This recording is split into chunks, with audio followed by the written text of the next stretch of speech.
Bismillahirrahmanirrahim. Assalamualaikum warahmatullahi wabarakatuh. Alhamdulillahi rabbil alamin. Wal 'aqibatu lil muttaqin. Wala 'udwana illa 'alal zalimin. Allahumma salli wa sallim ala sayyidina Muhammadin sayyidil anbiya'i wal mursalin wa ala alihi wa ashabihi ajma'in, amma ba'd. Faqala Allah subhanahu wa ta'ala fil Qur'anil Karim, a'udzu billahi minasy syaithanir rajim. Bismillahirrahmanirrahim.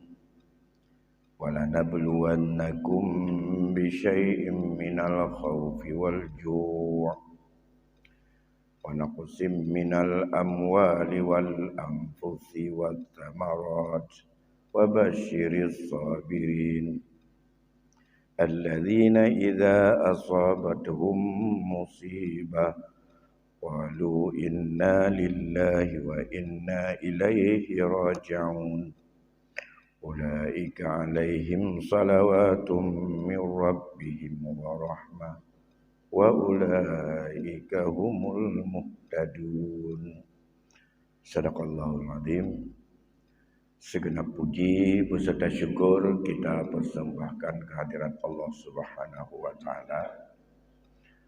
Selawat dan salam keharibaan junjungan kita Nabi besar Muhammad sallallahu alaihi wasallam pada keluarga dan sahabatnya sekalian yang kami muliakan, guru-guru kami, bapak-bapak, ibu-ibu, sidang, jamaah pengajian yang dimuliakan Allah.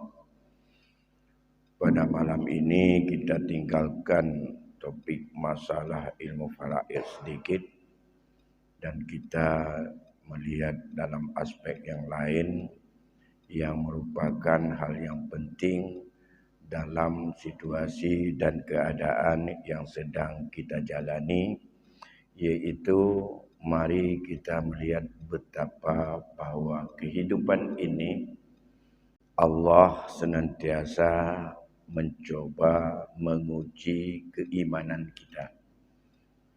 Hingga di dalam ayat Allah yang telah kita bacakan tadi mengingatkan kita bahwa ada bermacam-macam bentuk cobaan. Kalian sungguh kami uji dengan sesuatu terdiri daripada rasa takut, dengan kelaparan, dengan mengurangi buah-buahan, mengurangi nilai harta, bahkan mengurangi nilai jiwa. Tapi itu semuanya sampaikan kepada mereka dengan kabar gembira, andai kata mereka mau untuk bersabar. Semua cobaan yang Allah berikan itu, apabila kita sikapi dengan sabar, maka itulah yang akan membawa kepada kemuliaan, kebaikan kepada kita. Yang kita dimakna yang dimaksud dengan al-ibtila atau sebuah bala atau cobaan itu bisa dalam bentuk itu kebajikan dan bisa dalam bentuk itu keburukan. Allah mencoba kita yang barangkali itu adalah menurut pandangan lahiriah itu adalah kebaikan, kesenangan dan merupakan sesuatu yang menyenangkan. Tapi ada juga yang Allah uji kita dalam bentuk itu adalah kesusahan, keburukan, dan sifatnya adalah merasa jiwa ini tidak bisa menerimanya.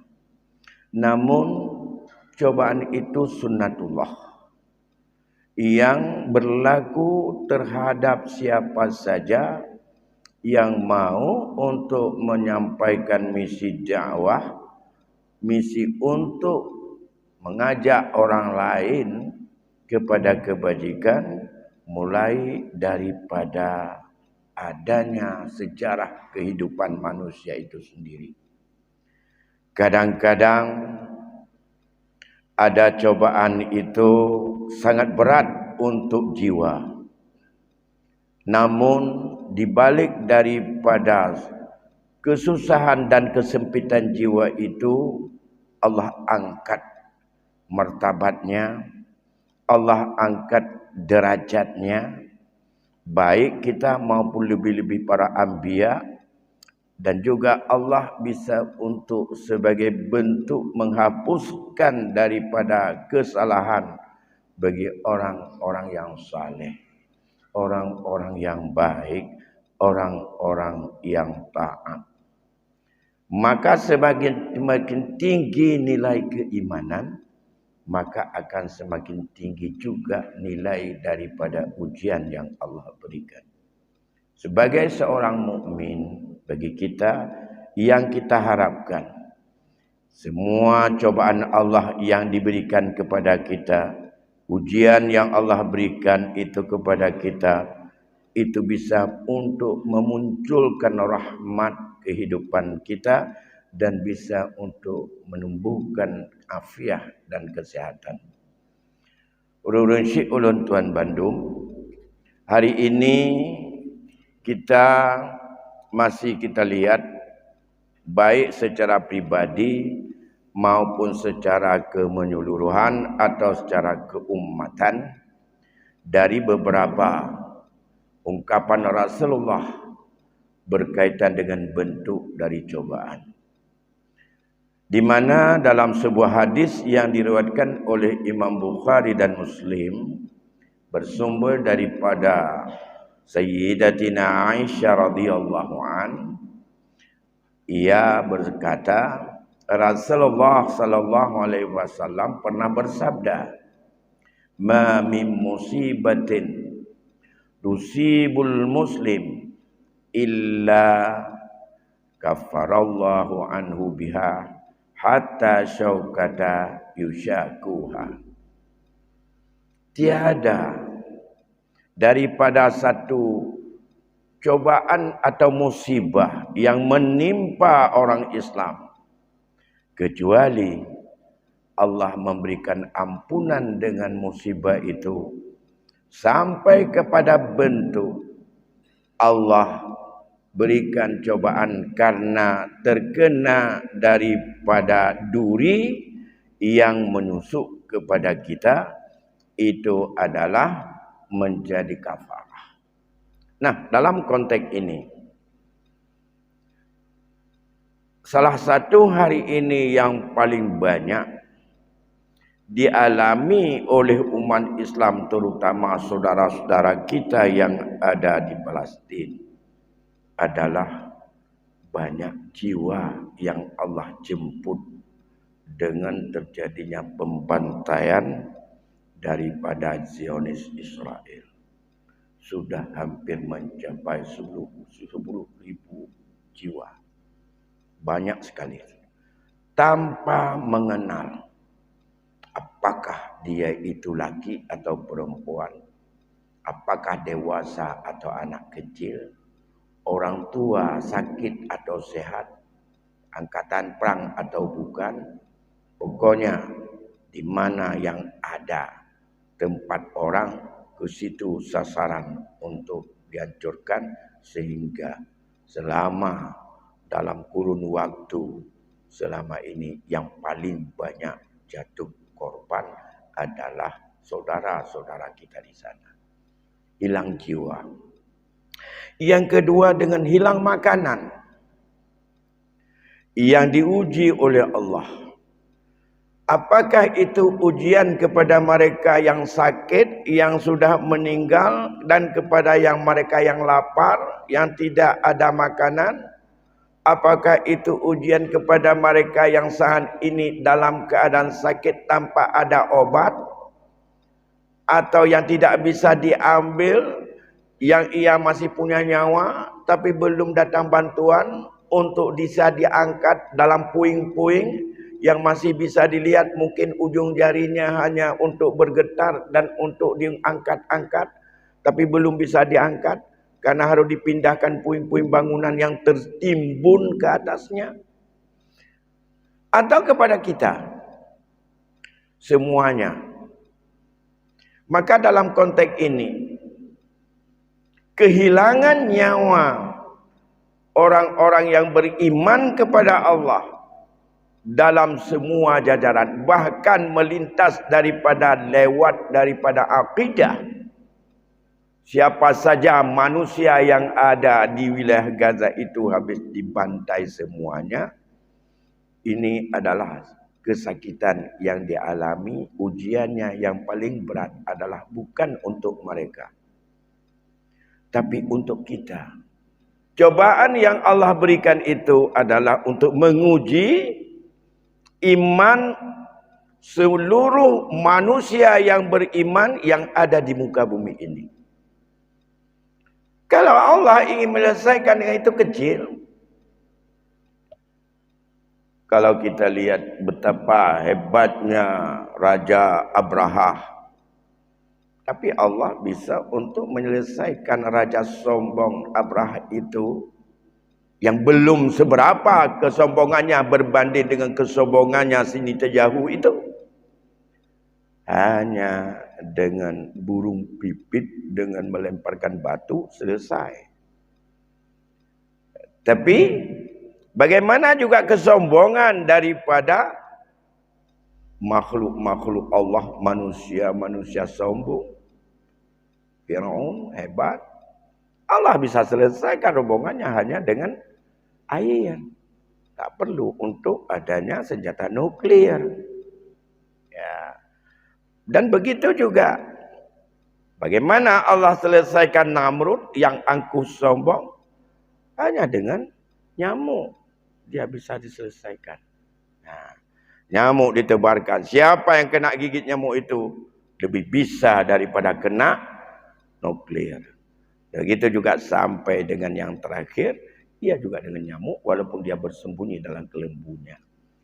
Itu kalau Allah selesai. Tapi mengapa sampai dengan hari ini masihkah umat Islam itu mampu diuji dengan imannya?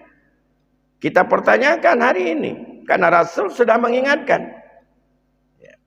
Pada satu ketika ada seorang sahabat bertanya kepada Rasulullah, "Ya Rasulullah, andai kata kami diberikan Allah umur panjang setelah engkau wafat, kemana engkau perintahkan kami yang harus kami pergi?"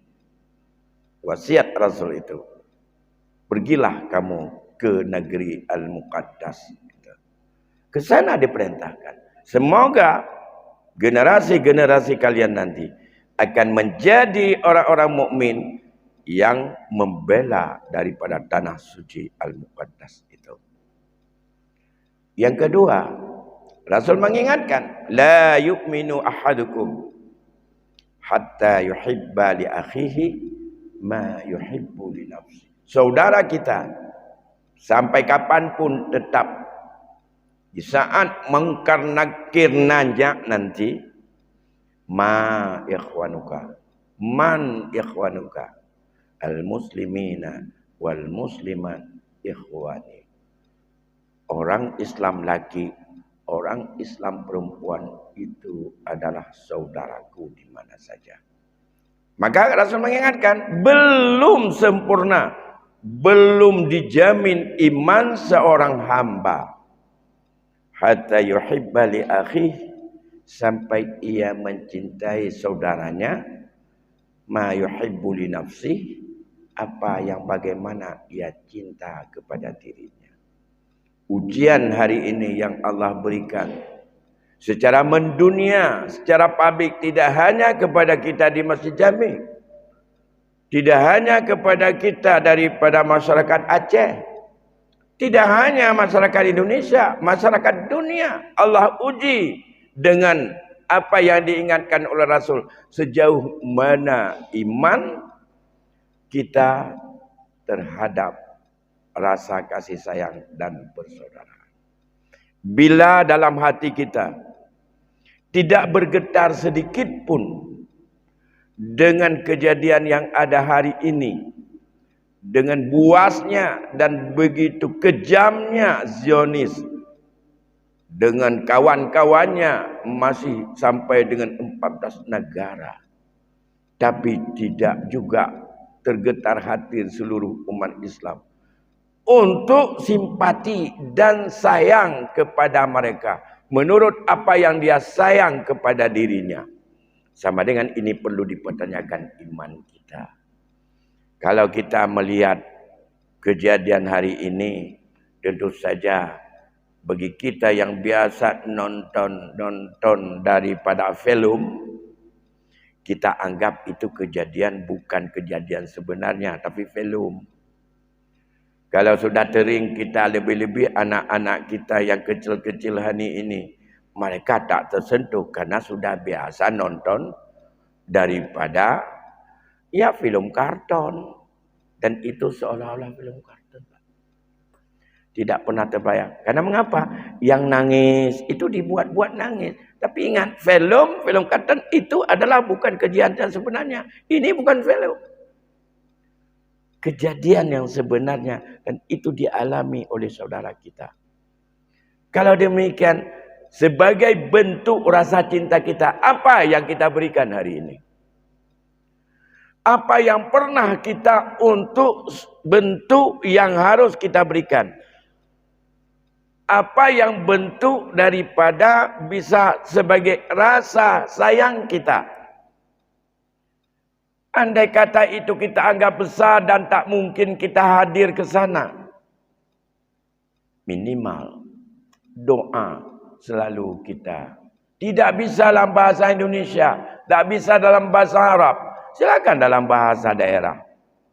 Ya Allah, bantulah misalnya orang-orang yang sedang berjihad melawan kezaliman daripada Zionis, dan orang-orang yang bersama mereka, membantu mereka, membela mereka, baik secara negara-negara yang begitu banyak di dunia ini. Ya Allah, berikan kesadaran kepada negara-negara yang memandang itu hal biasa. Bahkan negara yang mayoritas Islam, Arab Saudi sekalipun hari ini belum mau bicara. Bahkan dalam sebuah berita, kalau betul sebuah roket yang ditancapkan ke Tel Aviv digagalkan oleh Arab Saudi, sedih. Mengapa dia enggak kirim lain, kok yang sudah dikirim malah gagal? Ada apa dia dengan sekutu Amerika? Kalau tidak berdoa, jangan bela, diam. Kalau berdoa pun tidak, diam. Mengapa ini perlu kita sampaikan? Dengan sebab pengaruh uang, pengaruh jabatan, pengaruh kekuasaan, pengaruh kenikmatan dunia. Hari ini Indonesia sendiri, walaupun kepala negara, pejabat kita masih begitu lantang bicarakan terhadap membela Palestin. Tetapi kelompok-kelompok sudah banyak di Indonesia. Tanpa mengenal, oh itu Anda bukan Muslim. Yang bukan Muslim juga cukup banyak tertindas pada umat Kristen yang ada di sana hari ini. Karena hari ini adalah merupakan perbuatan kezaliman terhadap kemanusiaan yang luar biasa. Tapi sudah ada kelompok yang di pada masyarakat kita yang menganggap itu adalah hal biasa. Biarinlah itu diselesaikan oleh mereka. Bapak Ibu sidang jamaah yang dimuliakan Allah. Oleh karena demikian, tentu saja kita sebagai seorang mukmin Karena Allah sudah menjanjikan, may yuridillahu bi khairan yusib min. Siapa yang dikehendaki oleh Allah itu kebaikan, ia akan selalu untuk ditimpa oleh Allah musibah. Tapi musibah itu yang ditimpa kepada kita, saudara kita, karena sebagai bahwa umat Islam kalbunyan, seperti sebuah bangunan yang tidak lengkap andai kata tidak ada semua unsur. Yashuddu ba'du ba'da. Bangunan itu akan bisa kuat apabila terikat dan diikat dengan kuat antara satu unsur dengan unsur lain. Unsur fondasi diikat dengan unsur tiangnya, diikat dengan unsur daripada dindingnya, sampai dengan atapnya. Jadilah sebuah bangunan dalam bentuk itu. Dan disitulah kekuatan sebagai seumur. Dan ia andai kata tidak diikat oleh kekuatan itu, maka itulah sebab, dengan sebab apa hari ini kalau itu bisa dipecah-pecahkan. Karena ketidakkekuatan iman untuk tumbuh dalam jiwanya rasa mahabbah itu sendiri. Berurunsi ulang Tuhan Bandung. Itu musibah yang mereka alami di sana. Tapi tak juga untuk dengan apa musibah pada pribadi-pribadi kita dan kelompok-kelompok kita dan masyarakat kita hari ini. Yang Allah menguji kita. Ada yang sedang diuji oleh Allah dengan nikmat kehidupan. Ada juga dengan masalah yang diuji oleh Allah dengan kesusahan dan kemudaratan dalam kehidupan kita. Orang-orang yang mendapatkan kekayaan hari ini dengan ada relasi dan juga dengan bermacam fasilitas kemudahan dengan siapapun, kalau ia tidak bisa untuk bersyukur bahwa itu nikmat Allah, bahkan ia lebih banyak untuk menjaga hubungannya, itu adalah cobaan yang tidak bisa untuk dia bersyukur.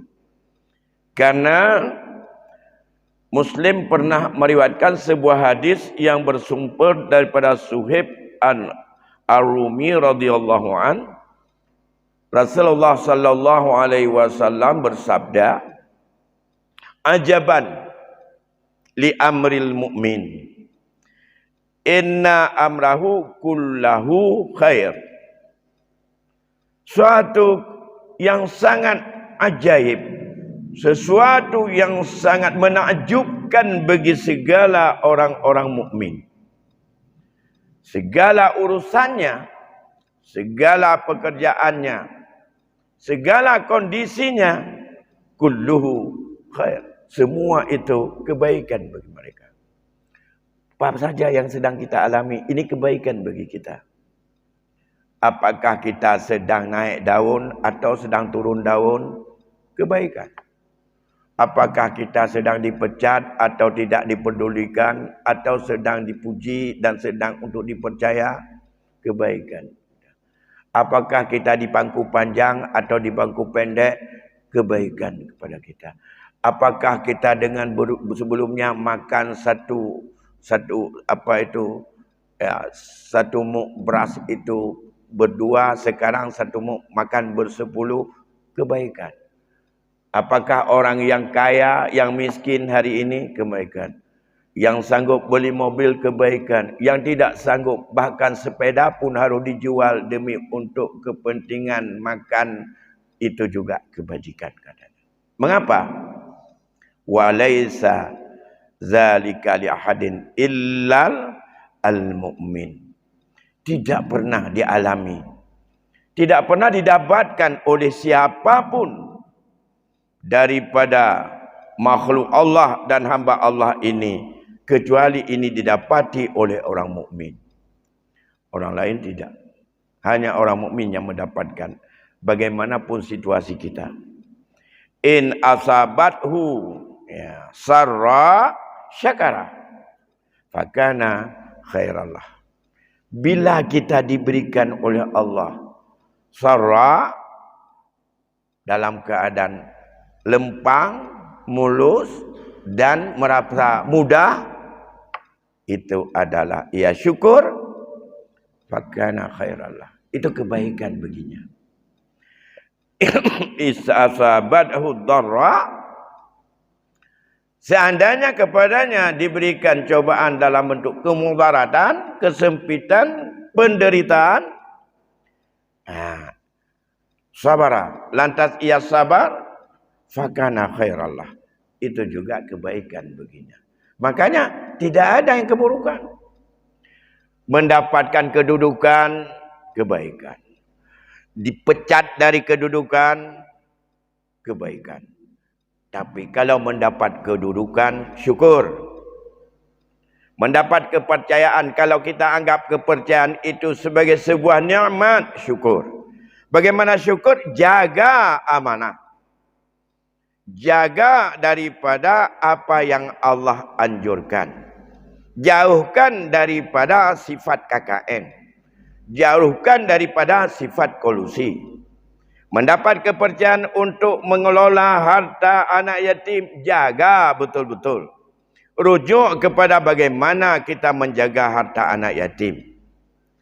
Dicoba oleh Allah, kaya orang tuanya, kemudian meninggal, tinggal anak yang kecil, dan kita adalah punya tanggungjawab moral, jaga hartanya dengan adil. Bagaimana cara jaganya? Rujuk kepada bentuk ketentuan agama, bagaimana caranya. Di mana Allah mengingatkan, kalau kamu punya kekayaan, punya kesuburan dan kecukupan makan, falyastafif. Kamu sumbangkan sedikit pengabdianmu kepadanya dan jangan kamu ambil ongkos dari harta dia. Yang kita putar, yang kita hidupkan bukan menjaga harta anak yatim. Tanahnya ada 1 hektar, kita duduk aja nonton tanah 1 hektar. Bukan begitu jaganya. Hartanya perlu untuk ditamimkan, ditumbuh kembangkan, diputar, dan untuk ia bisa hidup dan menghasilkan. Itu menjaga harta yatim. Hasilnya, jangan ambil ongkos kalau kamu kaya.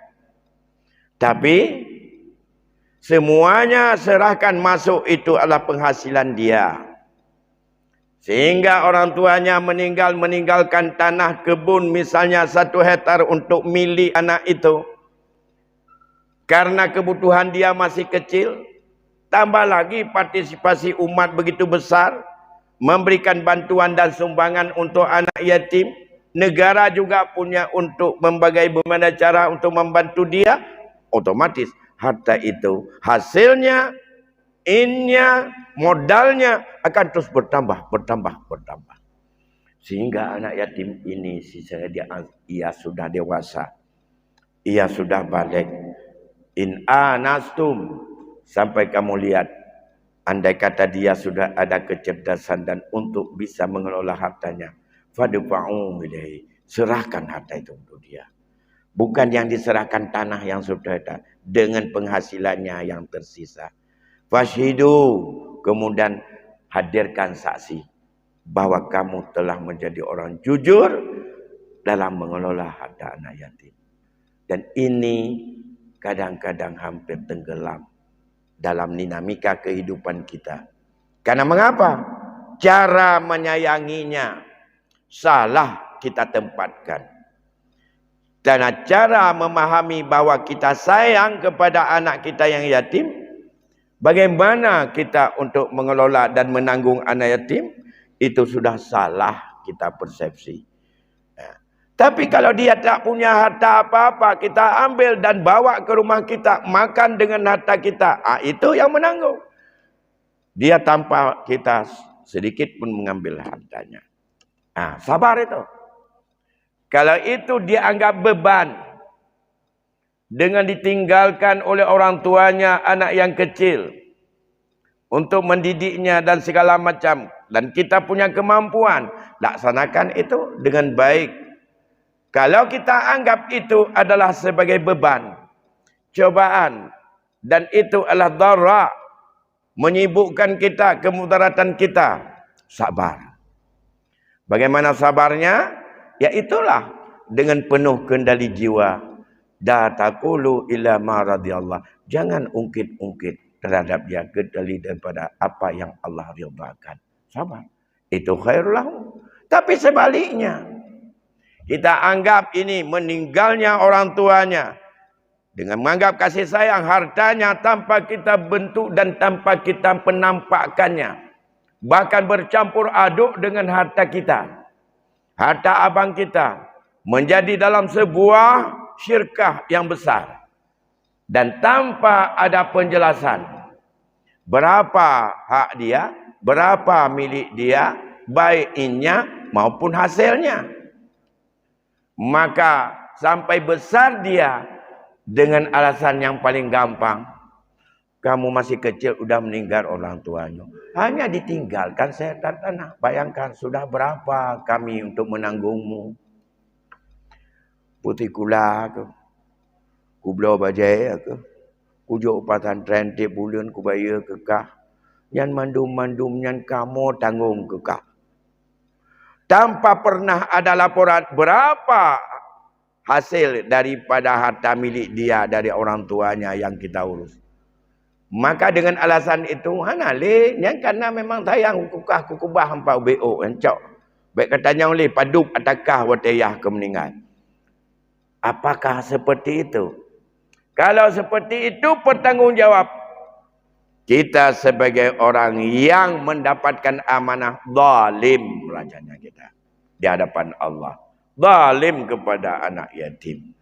Jangan dulu bayangkan kalau kita diberikan amanah untuk mengurus masalah-masalah umat yang lebih besar. Maka bentuk kemudaratan, bentuk kesenangan, dua-duanya harus untuk kita sikapi, kita jalani dengan sebaik-baiknya. Kehilangan daripada orang yang sangat dicintai. Pada satu ketika, kita bercontoh kepada Rasulullah. Bagaimana sabar yang dipraktekkan oleh Rasulullah saat kehilangan orang yang sangat ia sayangi. Nah, apakah hari ini kita dalam konteks dunia sayang enggak? Tapi berapa cucuran air mata yang bisa kita keluarkan? Pernah satu ketika Ibnu Mas'ud radhiyallahu an masuk ke rumah Rasulullah.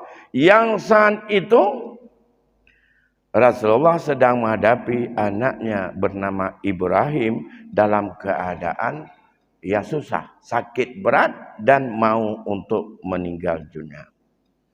Ya. Kemudian Ibnu Mas'ud bertanya, innaka tu'adu wa'aka syadid.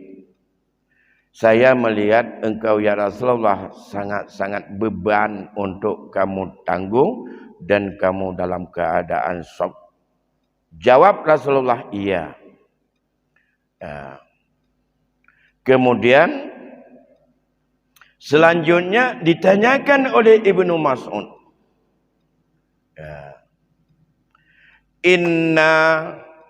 Apa kata Ibnu Mas'ud? Bahwa mengapa ya Rasulullah sampai air matamu bercucuran dan wajahmu sangat membawa kepada tapi tidak engkau ucapkan apa-apa. Apa jawab Rasulullah? Inna lillahi wa inna ilaihi raji'un. Tadma'ul ain wa yahzunul qab wa la taqulu illa ma yurda rabbuna wa inna li firaqika ya Ibrahim la mahzunun. Saat itu Rasul mengatakan, semua kita berangkat dari Allah dan semua kembali kepada Allah. Namun mata ini punya hak untuk mencucurkan air sebanyak-banyaknya. Dan hati ini punya hak untuk selalu sedih dan gundah. Tapi satu, la naqulu, jangan kita keluarkan ucapan kecuali apa yang diridai oleh Tuhan kita. Disambung ujungnya, wa inna li firarika ya Ibrahim, sesungguhnya karena berpisah denganmu wahai Ibrahim, la mahzun, sungguh kami sangat gundah, sangat susah, sangat sedih. Itu satu kejadian yang dialami oleh Rasul, di mana saat anaknya meninggal dunia Ibrahim, dan itulah yang dialami. Mata silakan kalau nangis, tanda sedih. Hati silakan untuk selalu bersedih. Tapi yang harus dijaga dalam bentuk ini, ucapan-ucapan yang ucapan itu adalah tidak diridai oleh Allah. Nah, kalau demikian, kita sangat sedih melihat dan air mata akan bercucuran kalau memang kita dalami apa yang terjadi kepada saudara kita. Dan kita sangat sedih dengan apa yang terjadi juga dengan penderitaan-penderitaan yang dialami oleh masyarakat kita dalam bermacam bentuk. Dan sangat susah hati untuk mendapat ketenangan, ketentraman jiwa yang dikuasai kita ini. Pengaruh daripada kaum Yahudi itu bab ekonomi yang mereka pegang. Nadi-nadi ekonomi ada di Indonesia. Yang kadang banyak produk mereka itu adalah untuk bekal bahan perang mereka untuk membantai daripada umat Islam, menghancur, leburkan daripada masjid suci, tempat Rasul, untuk mengimami dari para malaikat dan para Rasul, tempat Rasul bermi'raj ke hadirat Allah. Dan itu yang dilakukan. Tapi kalau yakin dengan demikian, silakan. Ini ada sahamnya Yahudi, tinggalkan. Walaupun enak kali makannya, jangan ambil. Hebat sekali gitu. Kalau niatnya saya tidak akan mengambil walaupun ini murah, walaupun ini gizinya tinggi, tidak akan saya beli. Mengapa? Supaya dengan tidak saya beli, tidak ada keuntungan untuk dia dalam rangka untuk mempersiapkan mortir-mortir demi untuk membantai daripada saudara saya. Ini kalau niat ke sana berpahala, tidak beli. Tapi kalau tidak niat ke sana, apa ini? Yang penting itu menyangkut dengan ini kan harus sana. Itu tidak ada pahala. Tapi menyayakin adanya, lagi pegang, boikot produk. Menyayakin ada produk, niat dia boikotnya ngasihin ni. Ngabai pegang senjata, nyandrona mendapat pahala sisi Allah dalam bentuk cinta kepada saudara kita. Karena dalam bentuk kita dorongan iman kepada mereka. Bapak Ibu sidang jamaah yang dimuliakan Allah. Saya pikir itulah yang harus senantiasa ada pada kita. Bantulah saudara kita dengan doa. Silahul mu'minin. Itu senjata kita yang paling ampuh dengan tulus. Bantu kalau dengan niat bahwa bila itu ada efek untuk menguatkan dia, maka tahan diri, jangan ambil itu. Kalau itu adalah sebagai orang-orang yang memihak kepada mereka, maka kita juga adalah apa yang bisa kita perbuat dia. Dan begitu juga kalau ada sumbangan segala macam yang ada tempat dikumpulkan, silakan kirim secara personal juga, tidak apa-apa. Ada nomor-nomor tempat yang bisa kita kumpul. Ya, ada dalam bentuk kekuatan, gabung saja dengan TNI kita yang sudah ada di Gaza hari ini sebagai pembelaan daripada hak kemanusiaan. Saya pikir demikian yang dapat kami sampaikan. Hasbunallahu wa ni'mal wakil, ni'mal maula wa ni'man nasir, wala haula wala quwata illa billahil aliyil azim, wallahu a'lamu bissawab. Assalamualaikum warahmatullahi wabarakatuh.